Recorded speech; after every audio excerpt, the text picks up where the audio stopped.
pigmentation again, darkness under her eyes, even out her skin tone, improve the glow. So we'll start with glow first. And your Pep Up, it's a water-based product. It likes a wet finish. That's fun.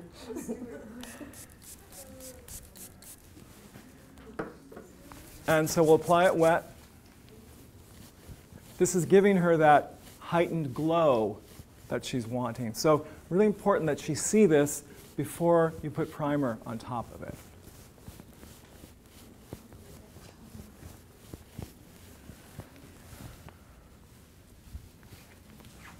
So 10 peptides, hyaluronic acid, color, glow, all the things you want to become part of how your mineral looks.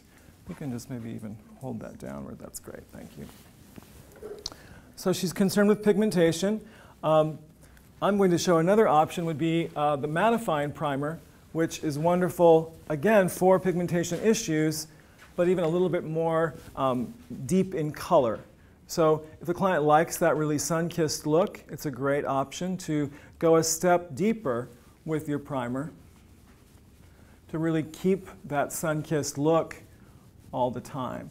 So like we've talked about, you can do it in sections or just do that largish pearl size on the fingertip, move it just a bit, and apply it. So she can do this in her car if she needs to.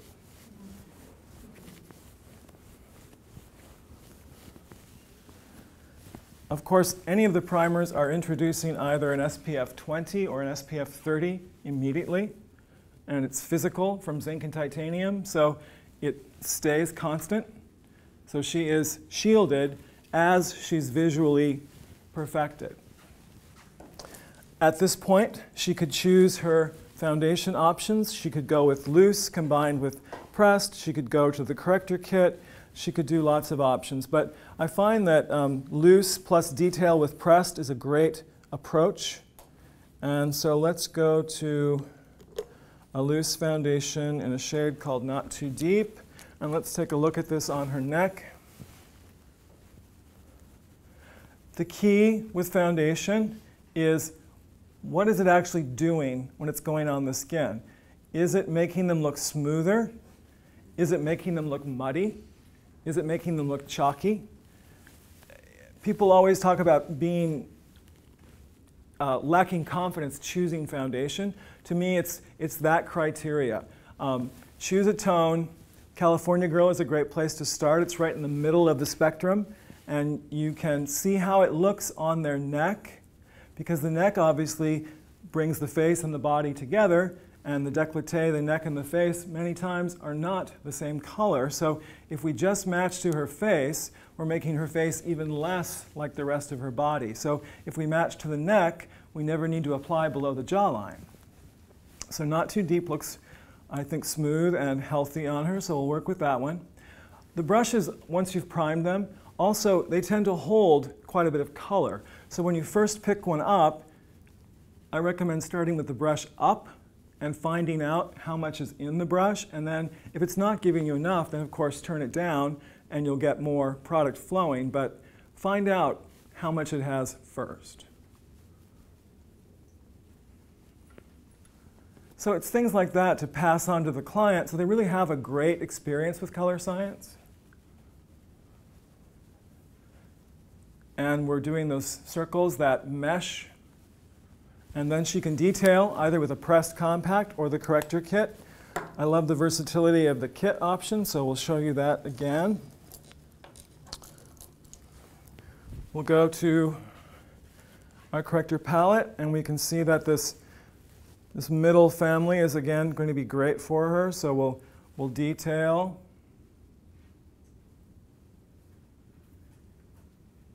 We could also use, it's a big enough area, you could use your firm version of your retractable. You could also work with it that way, pressing and rocking.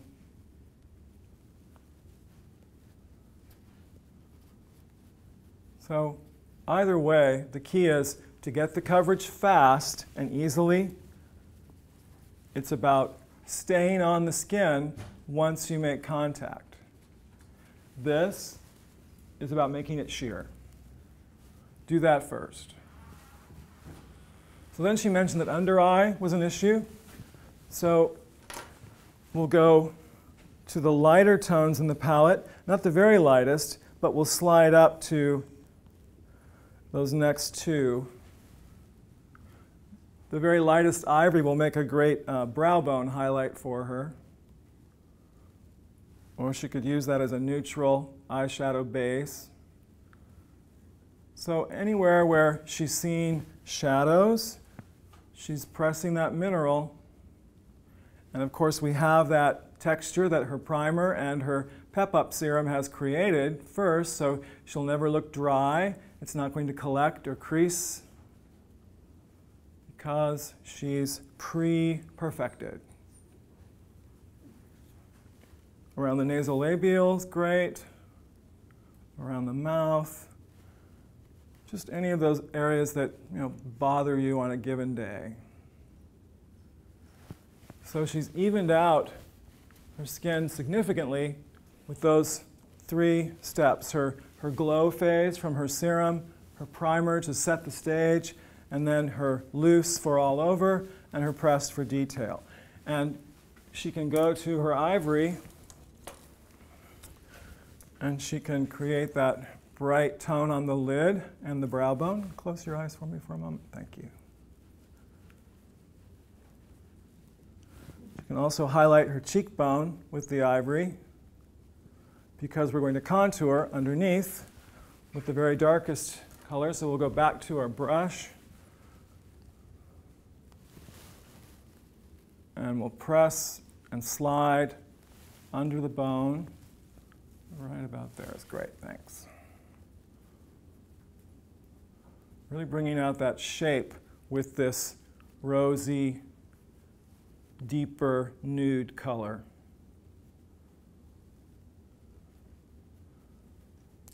And then she's ready for blush on the top of the cheek. So she could choose something loose for that. We also, of course, have the blushes that are self-dispensing. And let's go with a color called Apple. So again, with your brushes, this one's new, so we'll prime it. The band comes off. Tight circles on the wrist. So that cloud comes off the brush. Get that cloud really going. And we're primed and ready to roll. So we'll hold the brush upward first. And we want a little bit more color, so we'll turn it down. You can close your eye lightly if you'd like, that's great. So we're coming all the way across that crest of the bone because we've already contoured underneath. So this is about brightness and about flush, it's not about structure. So I find you really can't do a dimensional cheek with just one product. You need that element of brightness and you need that element of structure. So you can finish in the front of the cheek with a little bit more flush. I find the lids are a great place to blush just a bit. Top of the forehead. And then she can finish with simple color. And for her color palette, we'll show you one of the shadow quads in a combination that I really like for blondes with blue eyes called the Enchanted Earth palette. And the palettes are designed to be made into a smoky neutral or used separately for more tangible, brighter color. So I always like to show the client the smoky approach first because it's the easiest and the fastest and it's not what they're expecting. So just like with our last model, we prepped her lid with a little bit of the Pep Up serum to create a shadow magnet.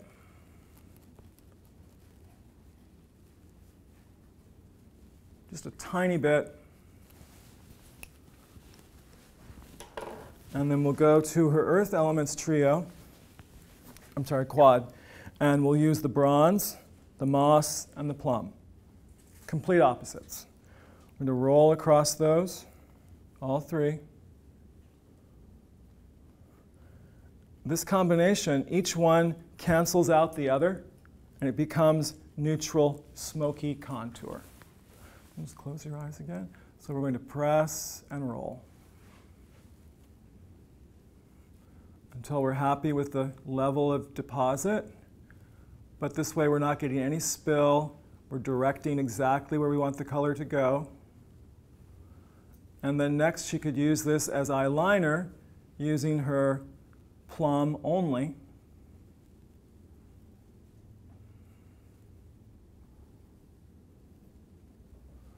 So she's created that depth, and it looks smooth, and it's related to her skin.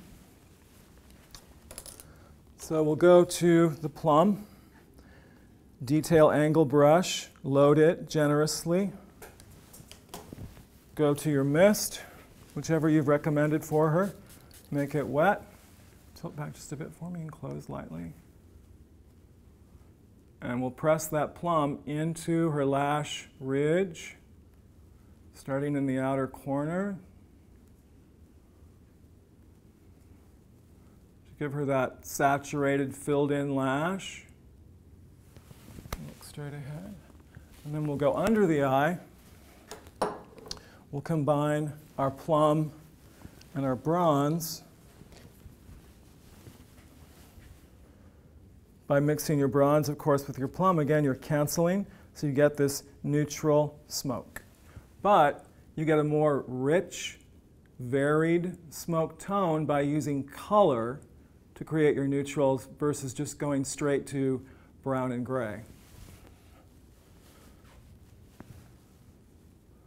So we're keeping it really wide in the outer corner, so we're opening her lower lid, and we're coming in just past the iris. And then we'll go to our ivory,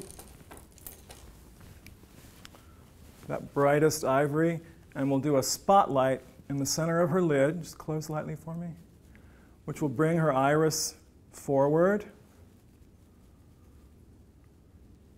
And we'll also highlight her brow bone.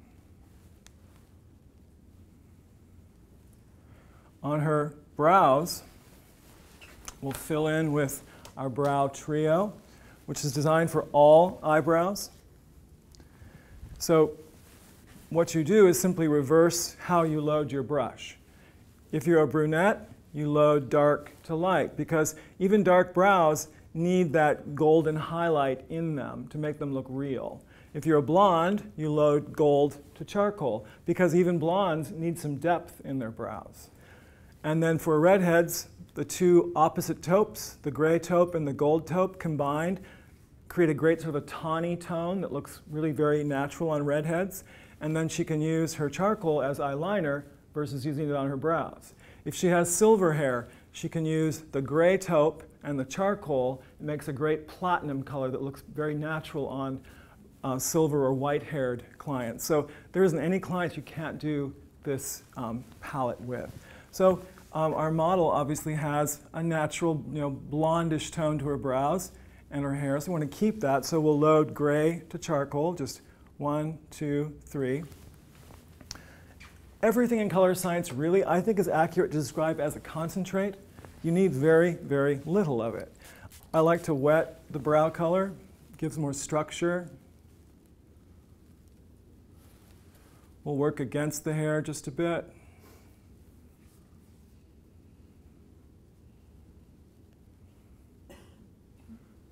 Kind of sketching. She's got that nice defined outer corner. And then she's ready for mascara.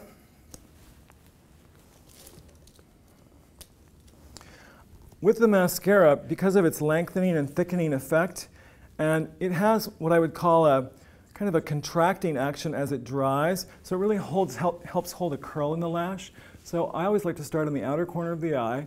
Look downward just a bit more for me, blink when you need to, and really focus on creating that fan or that fringe in that outer corner first, which shows off that part of the eye and the eyelash. And so as you move inward, when you have less mascara on the brush, you get some definition, but your target is definitely those outer lashes. And I find for most people, it's more flattering to actually not do any mascara on the lower lashes. It allows your upper lashes to be that much more dramatic. It just has a more glamorous quality. So I've given her a nice fringe on her lashes. And then she can go back to her quad, and she can use some lip shine. And also do a nude lip tone with the bronze and the plum from the same palette. So loading both together, adding lip shine. Part just a bit for me, that's great.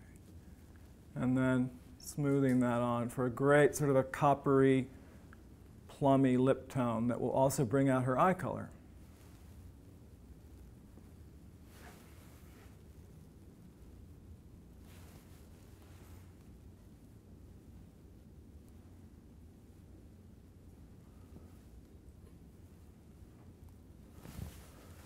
So then her last step would be to set her mineral, and we used her blue, but we'll do the hydrating instead. Hold this for a moment. Tilt back just a bit for me. So hold it about 12 inches, do a few circles, let it truly mist on them. If they jump when you mist them, you're holding it way too close. So lots of health, definition, smoothness, a look that would work for her all the time.